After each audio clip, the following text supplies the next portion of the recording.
My vision narrowed to a dark, bloody tunnel. The gate again. Smash! An insistent rattling noise came from the elevator, and the inner gate tried to close on me, too. I flipped open the big blade of the pocket knife and jabbed it into the man's hand on my hair. He yelped and let go. My head thudded a few inches onto the elevator floor, and I squirmed the last measure away from the closing gates. I could hear the man rattling the grill and calling me a whole lexicon of dirty names as the elevator started down. Something was still tugging on my hair, but I didn't want to worry about it. I wanted to curl up and pass out. Then the jerking started pulling my head up.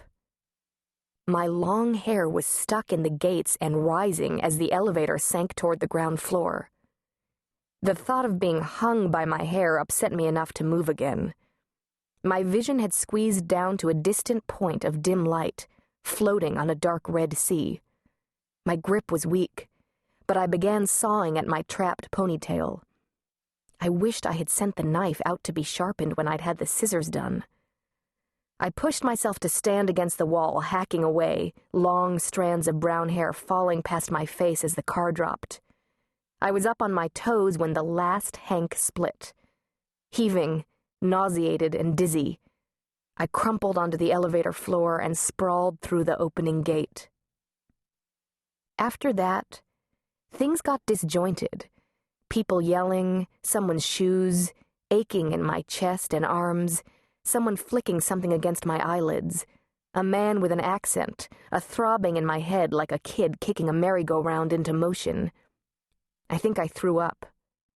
Then I slept. That had been April 1st. I'd woken in the hospital a couple of days later, feeling so horrible I figured I was going to live. If it felt that bad dying, no one would go. Now weeks had passed, and the aches and pains, the bruises, scrapes, and lacerations were fading. But the bash on the bonce wasn't clearing up so well.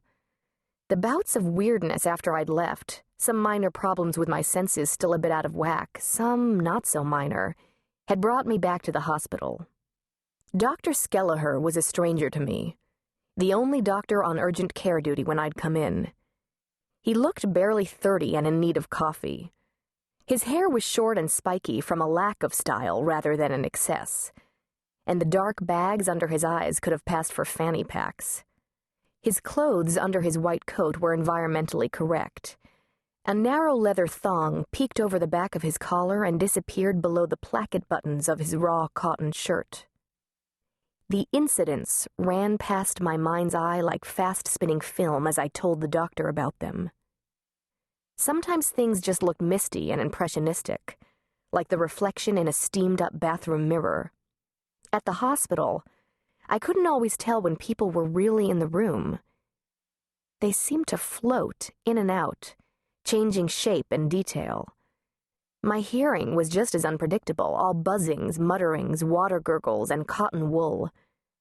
I'd been told this was normal for concussion patients and would get better, but some of it had gotten worse.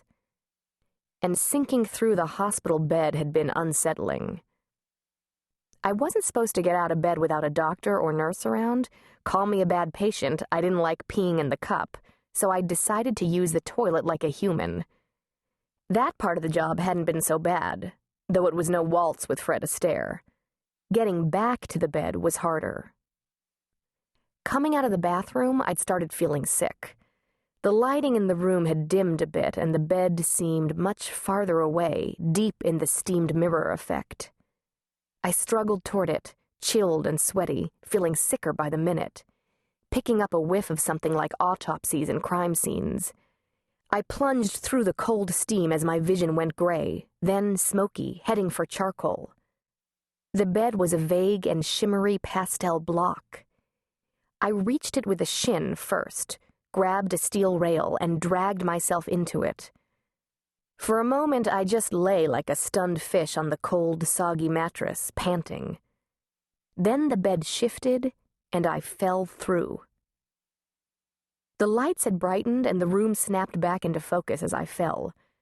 A nurse came in just as I hit the floor. She scolded me, of course. Then she called an orderly.